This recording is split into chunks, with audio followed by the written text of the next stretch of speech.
तो स्वागत है आप सबों का हमारे एजुकेशन की इस नई दुनिया राजन अ बिलीफ में। आज 20 दिसंबर 2020 है और आज के इस वीडियो में मैं आप लोगों से सुर्खियों में रहे वो सारे इंपॉर्टेंट न्यूज़ को डिस्कस करूंगा जो हमारे एग्ज़ाम के पॉइंट ऑफ व्यू के लिए इंपॉर्टेंट है, और इनसे मिलने वाली सभी सामान्य और महत्वपूर्ण जानकारियाँ भी मैं आप लोगों के साथ शेयर करूँगा। तो चलिए शुरू करते हैं आज के इस वीडियो को कल के पूछे गए प्रश्न के उत्तर के साथ। कल का हमारा पूछा गया प्रश्न था, अभी हाल ही में जारी मानव विकास सूचकांक 2020 में भारत का कौन सा स्थान रहा है।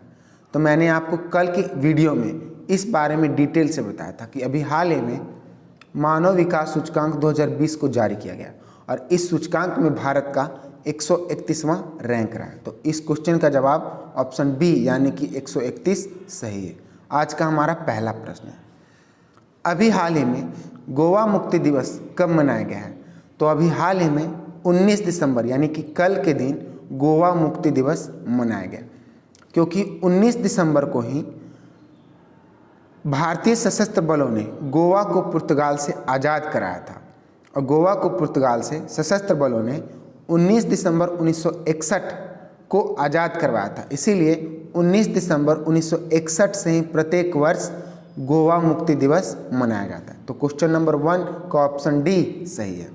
अच्छा, इस पूरी आज़ादी के पीछे एक छोटा सा कहानी है, तो वो मैं आपको आज डिस्कस करूँगा। बात यह है कि जब हमारा देश भारत को 15 अगस्त 1947 को आज़ादी मिली थी, फिर भी हमारे देश का यह राज्य यानी कि गोवा पुर्तगालियों के अधीन था।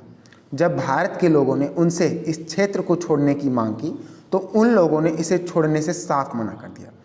पुर्तगालियों के साथ असंख्य असफल वार्ता और कूटनीतिक प्रयास के बाद भारत के पूर्व प्रधानमंत्री जवाहरलाल नेहरू ने फैसला किया कि अब सैन्य हस्तक्षेप ही एकमात्र विकल्प होगा। तभी 18 दिसंबर 1961 से 36 घंटे तक का सैन्य अभियान ऑपरेशन विजय चला गया, जिसमें हमारे बलों को विजय प्राप्त हुआ। और उसी दिन से आज तक और आने वाले समय में भी 19 दिसंबर को ही गोवा मुक्ति दिवस मनाया जाएगा। समझ में आया क्या? अब आज का हमारा दूसरा प्रश्न, अभी हाल ही में किसान कल्याण मिशन को किस राज्य में शुरू किया गया है। तो अभी हाल ही में उत्तराखंड में हमारे देश के उत्तर प्रदेश राज्य में किसान कल्याण मिशन को शुरू किया गया और इस मिशन को शुरू करने का मुख्य उद्देश्य राज्य की सभी किसानों की आय को दोगुना करना है। यह कार्यक्रम राज्य की सभी विधानसभा को कवर करेगा और पूरे राज्य में कार्यक्रम को आयोजित किया जाएगा। मैं आपको इसके बारे में अब डिटेल से बताता हूँ। मैं आपको बता दूं कि इस मिशन के तहत कृषि और संबंधित क्षेत्रों में प्रदर्शनियां का आयोजन किया जाएगा। इसमें MSME क्षेत्र की इकाइयां और आजीविका मिशन के उत्पाद भी शामिल होंगे और सभी किसानों को कृषि विभाग के विभिन्न योजनाओं के तहत लाभ भी दिया जाएगा। और इसी मिशन के अंतर्गत किसान बैठकों का भी आयोजन किया जाएगा, जिसमें प्रगतिशील किसान वैज्ञानिकों और कृषि विभाग से जुड़े कार्यकर्ता वैज्ञानिक खेती के बारे में जानकारी ले सकेंगे। अगर ऐसा किया जाए तो सच में इस मिशन के तहत किसानों की आय को दोगुना किया जा सकता है। तो क्वेश्चन नंबर 2 का ऑप्शन सी सही है। अब बात उत्तर प्रदेश की है, तो मैं आज आपको उत्तर प्रदेश के बारे में नहीं बताऊंगा। आपको स्वयं ही जितनी भी जानकारी याद है, मैंने पिछले वीडियो में कई बार उत्तर प्रदेश के बारे में बताया। तो आज आपको वीडियो को रोक करके उत्तर प्रदेश के बारे में लिखना है। नेक्स्ट क्वेश्चन, अभी हाल ही में किस देश पर अगले 2 वर्षों के लिए विश्व चैंपियनशिप खेलों से बैन लगा दिया गया है। तो अभी हाल ही में एशिया कॉन्टिनेंट का सबसे बड़ा देश रूस पर अगले 2 वर्षों के लिए विश्व चैंपियनशिप की खेलों से बैन लगा दिया गया। रूस को अगले 2 ओलंपिक, चाहे वो ग्रीष्मकालीन हो या शीतकालीन, या अगले 2 साल के लिए किसी भी विश्व चैंपियनशिप में अपने नाम, ध्वज और राष्ट्रगान का उपयोग करने का प्रतिबंध लगा दिया गया। तो क्वेश्चन नंबर 3 का ऑप्शन डी सही है। हुआ क्या है कि रूस पर डोपिंग के नियमों का उल्लंघन करने का दोष साबित हुआ है। हालांकि रूस के खिलाड़ियों को कुछ छूट दिए गए हैं। उन्हें यह बताया गया कि आप किसी भी विश्व चैंपियनशिप में पार्टिसिपेट कर सकते हैं, लेकिन आपको रूस का नाम, ध्वज और राष्ट्रगान का प्रयोग नहीं करना होगा। तो तो इस क्वेश्चन से हमें इतनी जानकारी मिलती है। अब बात अगर रूस की है तो मैं आपको रूस के बारे में ज़रूर बताऊंगा। ये रहा मैप में रूस, एशिया कॉन्टिनेंट का सबसे बड़ा देश रूस। इसकी राजधानी मॉस्को है। इसकी करेंसी रशियन रूबल है, इसे आपको याद रखना है। इसकी प्रेसिडेंट व्लादिमीर पुतिन है। नेक्स्ट क्वेश्चन, अभी हाल ही में किसे एशिया पैसिफिक ब्रॉडकास्टिंग यूनियन की उपाध्यक्ष चुना गया है? तो अभी हाल ही में शशि शेखर को एशिया पैसिफिक ब्रॉडकास्टिंग यूनियन के उपाध्यक्ष के रूप में चुना गया और इनका जो कार्यकाल होगा वो अभी से अगले 3 साल के लिए होगा। अब बात अगर शशि शेखर की है तो मैं आपको इसके बारे में बताता हूँ। या अभी हमारे देश के प्रसार भारती के CEO, अच्छा CEO का फुल फॉर्म क्या होता है? तो CEO का full form chief executive officer होता है, जिनकी नियुक्ति वर्ष 2017 में हुआ था। किस रूप में? CEO के रूप में। कहाँ पर? प्रसार भारती के रूप में। देखिए इमेज में, यही है शशि शेखर और इन्हीं की नियुक्ति अभी एशिया पैसिफिक ब्रॉडकास्टिंग यूनियन के उपाध्यक्ष के रूप में हुआ है। तो क्वेश्चन नंबर 4 का ऑप्शन ए सही है। नेक्स्ट क्वेश्चन, अभी हाल ही में पेटा इंडिया की तरफ से किस अभिनेता को वर्ष 2020 का हॉटेस्ट वेजिटेरियन सेलिब्रिटी ट्रॉफी से सम्मानित किया गया है? तो अभी हाल ही में हमारे देश की अभिनेता सोनू सूद को वर्ष 2020 का हॉटेस्ट वेजिटेरियन सेलिब्रिटी ट्रॉफी से सम्मानित किया गया है और इन्हें यह पुरस्कार कोरोना वायरस के दौरान सबकी मदद करने की वजह से दिया गया है। मैं आपको बता दूं कि अभी हाल ही में दिसंबर के महीने में सोनू सूद को कई प्रकार के पुरस्कार दिए जा रहे हैं इनके अच्छे कार्यों के लिए, क्योंकि कोरोना वायरस के दौरान जब सभी लोग अपने घर में थे तब इन्होंने निडर होकर अपने घर से बाहर आया और सबकी मदद करने का निर्णय लिया और इसी कारण से इनके अच्छे कार्यों के लिए इन्हें बहुत सारे पुरस्कार दिए जा रहे हैं। तो मैं इनके बारे में पर्सनली कितने पुरस्कार दिया गया उस पर भी एक वीडियो बनाऊंगा, तो उस वीडियो के लिए आप लोगों को तैयार रहना है। मैं आपको बता दूं कि अभी हॉटेस्ट वेजिटेरियन सेलिब्रिटी ट्रॉफी से इनके अलावे नरेंद्र मोदी, अमिताभ बच्चन, रेखा जो कि हमारे देश की अभिनेत्री हैं, अनुष्का शर्मा और सुनील छेत्री, कंगना रनावत और अन्य को भी सम्मानित किया गया। तो क्वेश्चन नंबर 5 का ऑप्शन बी सही है। नेक्स्ट क्वेश्चन, अभी हाल ही में रक्षा मंत्रालय ने सैन्य उपकरण की खरीद के लिए कितने करोड़ रुपए की मंजूरी दी है? तो अभी हाल ही में हमारे देश के रक्षा मंत्रालय के द्वारा सैन्य उपकरण की खरीद के लिए 27,000 करोड़ रुपए की मंजूरी दी गई है और इस राशि को सेना के तीनों अंगों यानी कि आर्मी, नेवी और एयरफोर्स तीनों के लिए मंजूरी दिया गया। इन सारे हथियार, इन तीनों अंगों के द्वारा जो हथियार खरीदा जाएगा वो मेक इन इंडिया और आत्मनिर्भर भारत को बढ़ावा देने के लिए हमारे देश के उद्योगों से ही खरीदा जाएगा। तो क्वेश्चन नंबर 6 का ऑप्शन बी सही है।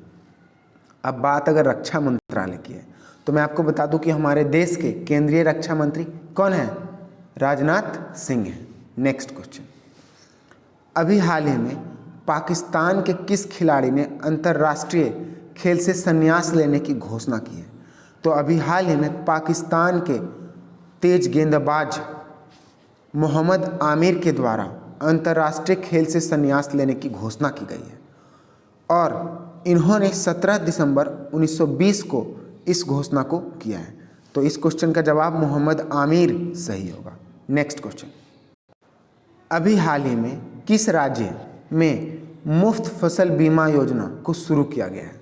तो अभी हाल ही में हमारे देश भारत के आंध्र प्रदेश राज्य में मुफ्त फसल बीमा योजना को शुरू किया गया और इस योजना के तहत आंध्र प्रदेश के सरकार के द्वारा 9.48 लाख किसानों के अकाउंट में 1252 करोड़ रुपए को जमा कर दिया गया ताकि वे इस रुपए का प्रयोग कर सकें। तो क्वेश्चन नंबर 8 का ऑप्शन ए सही है। नेक्स्ट क्वेश्चन, अभी हाल ही में विश्व बैंक ने विकास के कार्य के लिए भारत की कितने परियोजनाओं को मंजूरी दी है? तो अभी हाल ही में विश्व बैंक के द्वारा भारत में विकास के कार्य के लिए हमारे देश की 4 परियोजनाओं को मंजूरी दी है और विश्व बैंक के द्वारा उन्हीं 4 परियोजनाओं को मंजूरी दिया गया जो 80 करोड़ रुपए की लागत से अधिक है। विश्व बैंक ने इन परियोजनाओं को मदद के उद्देश्य से राशि प्रदान किया है? तो क्वेश्चन नंबर 9 का ऑप्शन ए सही है। नेक्स्ट क्वेश्चन, अभी हाल ही में किस देश का चांग-E 5 यान चंद्रमा की सतह से वापस आया है? तो अभी हाल ही में हमारे एशिया कॉन्टिनेंट के देश चीन का एक विमान है जो कि चांग-E 5 यान नाम है, और यह अभी चंद्रमा की सतह से वापस आया। और इस यान की खास बात यह है कि यह यान चंद्रमा की सतह से अपने साथ मिट्टी और पत्थर को भी ले आया है। मैं आपको बता दूं कि इससे पहले अमेरिका के अपोलो और सोवियत संघ के लूना चंद्रमा अभियान के द्वारा मिट्टी और पत्थर लाया गया था, लेकिन अब चीन पहला देश बना है जो चंद्रमा की सतह से कुछ लाने में सक्षम रहा है। तो क्वेश्चन नंबर 10 का ऑप्शन बी सही है। अच्छा, अभी चीन के देश के यान ने ऐसा किया है, तो मैं आपको चीन के बारे में बताता हूँ। ये रहा चीन का क्षेत्रफल, इसकी राजधानी बीजिंग है, इसकी करेंसी रेनमिन भी है, और इसके वर्तमान प्रेसिडेंट शी जिनपिंग है। नेक्स्ट क्वेश्चन, अभी हाल ही में आरबीआई के द्वारा किस राज्य की कोऑपरेटिव बैंक पर 50 लाख का जुर्माना लगाया गया है?